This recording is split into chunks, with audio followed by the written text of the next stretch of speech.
अब्दुल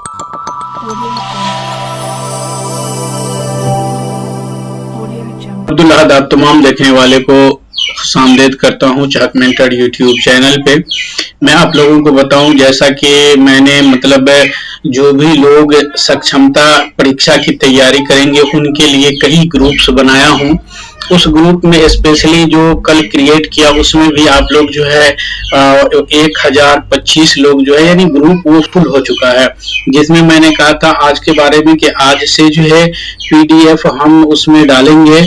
तो उसी कड़ी में ये जो आपके सामने मैं वीडियो बना रहा हूँ, ये देख रहे हैं आप, ये जो है बाल विकास एवं शिक्षा शास्त्र से है। इसमें से हम कुछ प्रश्न और उत्तर अभी आपके सामने लेके आए हैं। ये देख रहे हैं आप, ये जो है आपको 526 पृष्ठ का जो है ये पेज है, ये बुक है। इस बुक में से हम छांट करके वो क्वेश्चन जो है आपके लिए फायदेमंद होगा, वो क्वेश्चन जिस क्वेश्चन से आपको परीक्षा में बेनिफिट होगा। जब तक के सिलेबस नहीं आ जाता है, बीएसईबी के तरफ से सिलेबस नहीं इशू होता है, तब तक जो है हम कुछ पीडीएफ शेयर करेंगे। लेकिन जैसे ही आपको सिलेबस आ जाएगा, सिलेबस आने के बाद बिल्कुल सिलेबस के मुताबिक जो है हम और हमारी पूरी टीम जो है इस समय जो है मटेरियल हम जमा कर रहे हैं। जितने भी विषयवार होगा, जिसमें आपको स्पेशली उर्दू का होगा, पर्यावरण का होगा, पेडागोजी का होगा, बिहार एक जानकारी, एक परिचय का होगा, जो भी होगा वो हम लोग अभी से संकलन कर रहे हैं। इसमें हम ये करेंगे कि आपको उससे रिलेटेड वीडियोस भी देंगे, पीडीएफ भी देंगे और प्रिंटेड मटेरियल भी देंगे। तो आप लोगों से दो रिक्वेस्ट है कि ये रिक्वेस्ट है कि हमारा टेलीग्राम ग्रुप है उसको ज्वाइन कर लेंगे, आप व्हाट्सएप ग्रुप है उसको ज्वाइन कर लेंगे, और हमारा ये जो यूट्यूब चैनल है इस पे जो है आपको पूरा गाइडेंस यहाँ से मिलेगा। इसको आप जो अगर सब्सक्राइब नहीं किए हैं तो इसे सब्सक्राइब कर लेंगे। आइए अब हम चलते हैं कुछ प्रश्न उत्तर। ये जो है आपको ये देखिए, ये क्वेश्चन सीटीईटी में 4 फरवरी 2023 को पूछा गया था। उस क्वेश्चन का आंसर, इसमें क्वेश्चन आंसर दोनों है, वो हम आपसे कुछ ही क्वेश्चन अभी डिस्कस करेंगे। और इसी का पीडीएफ, ये जो मैं आपसे डिस्कस कर रहा हूं, इसका पीडीएफ ग्रुप में मैं डाल दूंगा एक डेढ़ घंटे के बाद ग्रुप में मैं इसे शेयर कर दूंगा। आइए अब हम चलते हैं, कुछ प्रश्न और उत्तर देखते हैं। एक दूसरी बात यह है कि इसमें जो उत्तर दिया गया है वो पूरा व्याख्या के साथ वो उत्तर दिया गया है। ये भी आपको क्या करेगा, मदद करेगा उसको समझने में। चलिए तो हम लेते हैं फर्स्ट क्वेश्चन और देखते हैं क्या फर्स्ट क्वेश्चन। विकास के बारे में निम्न में से कौन सा कथन सही नहीं है? विकास के बारे में निम्न में से कौन सा कथन सही नहीं है? पहला ये है, बच्चे विभिन्न दरों पर विकसित होते हैं, ये पहला कथन है। दूसरा कथन, विकास अपेक्षाकृत क्रमिक होता है, दूसरा कथन। तीसरा कथन, आनुवांशिकता विकास का एक मात्र कारण है। आनुवांशिकता विकास का एक ही कारण है। विकास निरंतर रूप से होता है। तो अब देखिए इसका आंसर दिया हुआ है आपको, सी होगा, आनुवंशिकता विकास का एकमात्र कारण है। अब फिर इसका इन्होंने यहाँ पे डिटेल से समझाया है कि वो कैसे है, वो हम अभी नहीं इसमें डिस्कस करेंगे। आप क्या करेंगे, हमारे टेलीग्राम ग्रुप पे, व्हाट्सएप ग्रुप पे ये पीडीएफ मैं अभी वीडियो के बाद में डाल दूंगा, आप वहां से इसको देख सकते हैं। चलिए हम दूसरे क्वेश्चन पे चलते हैं। मानवीय क्षमताएं जैसे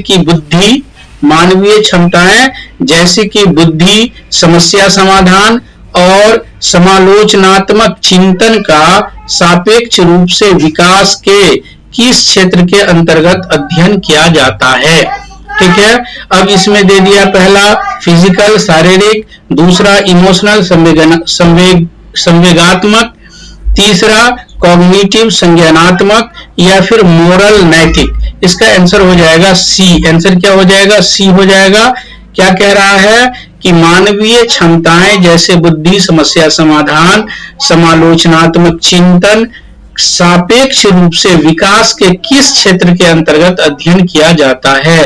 तो ये क्या है, कॉग्निटिव संज्ञानात्मक के अंतर्गत इसका अध्ययन किया जाता है। अब इसका देखिए व्याख्या दिया है इसमें, मानवीय क्षमताएं जैसे कि बुद्धि, समस्या समाधान और समालोचनात्मक चिंतन का सापेक्ष रूप से विकास के संज्ञानात्मक क्षेत्र के अंतर्गत अध्ययन किया जाता है। संज्ञानात्मक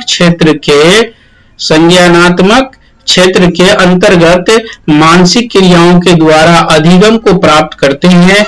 संज्ञान के अंतर्गत ज्ञान, संवेदना, समग्रता, विश्लेषण, संश्लेषण, मूल्यांकन, प्रत्यक्षीकरण, कल्पना, तर्क, चिंतन, अनुप्रयोग, स्मृति, बौद्धिक क्षमता इत्यादि आते हैं। संज्ञान एक मानसिक प्रक्रिया है जिसके माध्यम से कोई व्यक्ति क्या जानकारी प्राप्त करता है, समस्या का हल निकालता है, चिंतन एवं तर्क करता है, दो वस्तुओं के बीच विभेद करता है।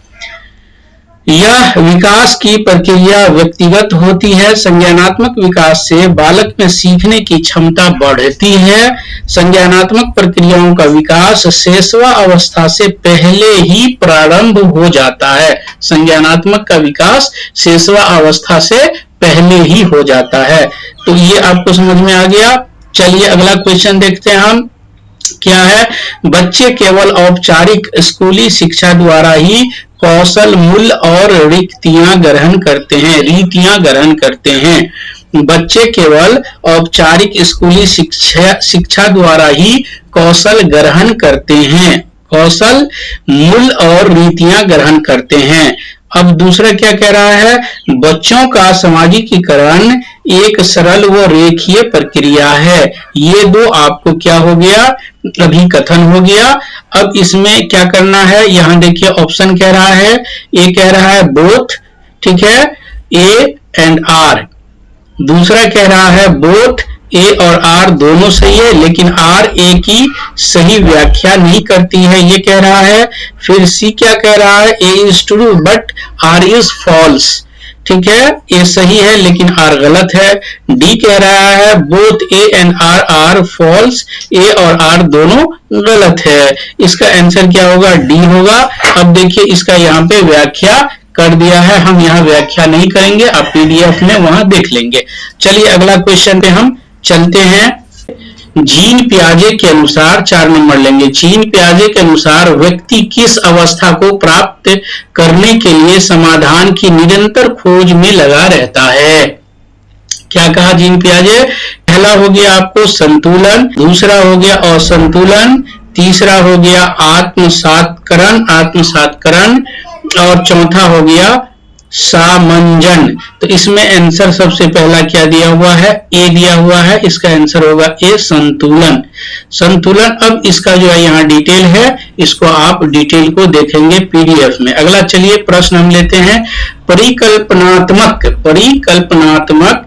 निगमनात्मक तर्क किस चरण की विशिष्ट विशेषता है, किस चरण की विशिष्ट विशेषता है। पहला क्या कह रहा है, संवेदी गत्यात्मक चरण, दूसरा औपचारिक संक्रियात्मक चरण, सी कह रहा है पूर्व संक्रियात्मक चरण और डी कह रहा है मूर्त संक्रियात्मक चरण। तो इसका आंसर हो जाएगा क्या, औपचारिक संक्रियात्मक चरण। फिर इसका डिटेल यहाँ पे है, इसको आप इसमें देख लेंगे। चलते हैं हम अगला क्वेश्चन छठा में, जीन पियाजे के संज्ञानात्मक विकास के सिद्धांत, जीन पियाजे के संज्ञानात्मक विकास के सिद्धांत के अनुसार किस अवस्था में बच्चे अनैच्छिक यानी सहज क्रियाओं से ऐच्छिक क्रियाओं की ओर बढ़ना आरंभ करते हैं।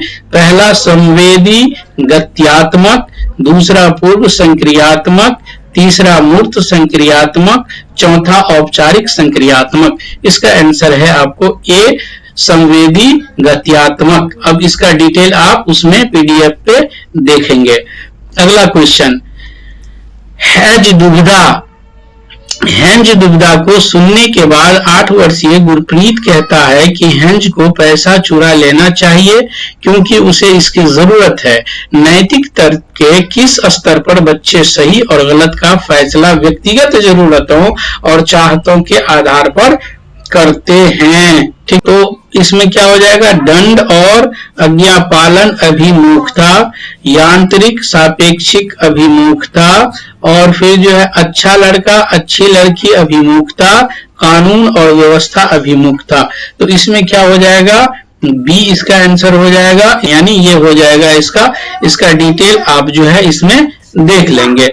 8वां क्वेश्चन हम लेते हैं, वाइगोत्स्की के सिद्धांत को किस तरह का सिद्धांत माना गया है, किस तरह का सिद्धांत माना गया है, तो इसका है सोशियो कल्चरल, सामाजिक सांस्कृतिक सिद्धांत इसका माना गया है। 9वां क्वेश्चन हम लेते हैं, लेव वाइगोत्स्की के अनुसार बच्चे में संज्ञानात्मक प्रक्रियाओं को किसके माध्यम से सुगमता दी जाती है, तो किसके, भाषा के माध्यम से, यानी इसका आंसर हो जाएगा सी।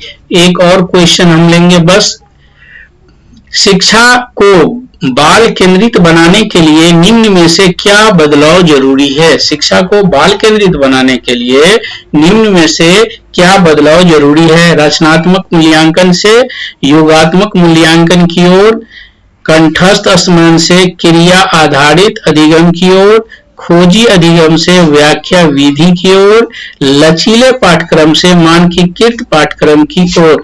इसका हो जाएगा कंठस्थ स्मरण से क्रिया आधारित अधिगम की ओर, ये हो जाएगा इसका आंसर। तो आप इतना देख लेंगे, इसमें इतना ही, ये एक हम सैंपल आज से इसका ट्राई किए हैं। आपको कैसा लगा ये हमें कमेंट में जरूर बताइएगा, हमें क्या सुधार करना चाहिए ये हमें कमेंट में जरूर बताइएगा। आपका सुझाव का हमें इंतजार रहेगा। आप सब लोग आए देखिए, इसके लिए आप सभी लोगों को बहुत बहुत शुक्रिया।